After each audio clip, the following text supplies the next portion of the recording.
Good morning students.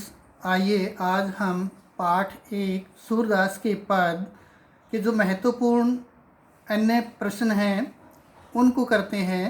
प्रश्न number 1, पदों को ध्यान में रखते हुए सुर के भ्रमर गीत की मुख्य विशेषताएं बताइए। उत्तर, सूरदास जी का भ्रमर गीत जिन विशेषताओं के आधार पर अप्रीतम बन पड़ा है वे इस प्रकार हैं। नंबर 1, सूरदास जी के भ्रमर गीत में निर्गुण ब्रह्म का विरोध और सगुण ब्रह्म की सराहना है। नंबर 2, वियोग श्रृंगार का मार्मिक चित्रण है। नंबर 3, गोपियों की स्पष्टता, वाक्पटुता, सहृदयता, व्यंग्यात्मकता सर्वथा सराहनीय है। नंबर 4, एकनिष्ठ प्रेम का दर्शन है। नंबर 5, गोपियों का वाक चातुर्य उद्धव को मौन कर देता है। नंबर 6, आदर्श प्रेम की प्रकाष्ठा और योग का पलायन है। नंबर 7, स्नेह से उपलम्ब अनूठा है। प्रश्न नंबर 2, उद्धव ज्ञानी थे, नीति की बातें जानते थे।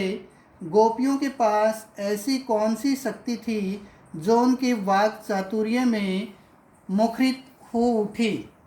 उत्तर, उद्धव ज्ञानी थे किंतु उन्हें व्यवहारिकता का अनुभव नहीं था। उस पर भी वे प्रेम के क्षेत्र से तो पूर्णतः अनभिज्ञ थे। इसलिए गोपियों ने कहा था, प्रीति नदी में पाऊ न बोरियो।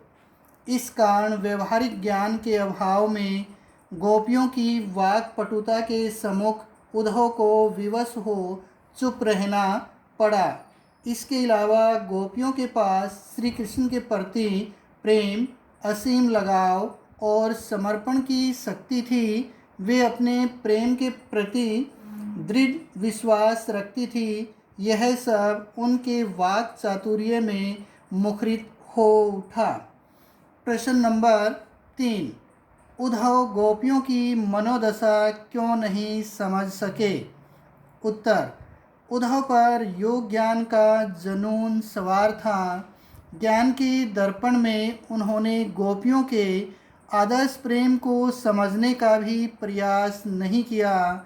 साथ ही ज्ञान मार्ग पर चलने वाले उद्धव प्रेम के उदात्त स्वरूप से परिचित नहीं थे।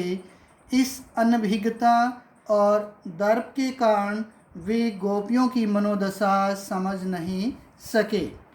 प्रश्न नंबर 4, दूसरों को नीति की सीख देने वाले कृष्ण स्वयं अनीति पर चलने लगे, ऐसा गोपियों ने क्यों कहा। उत्तर, गोपियाँ कहती हैं कि अब तक तो श्री कृष्ण स्वयं आदर्श प्रेम के महत्व को बता प्रेम अपनाने के लिए प्रेरित करते थे।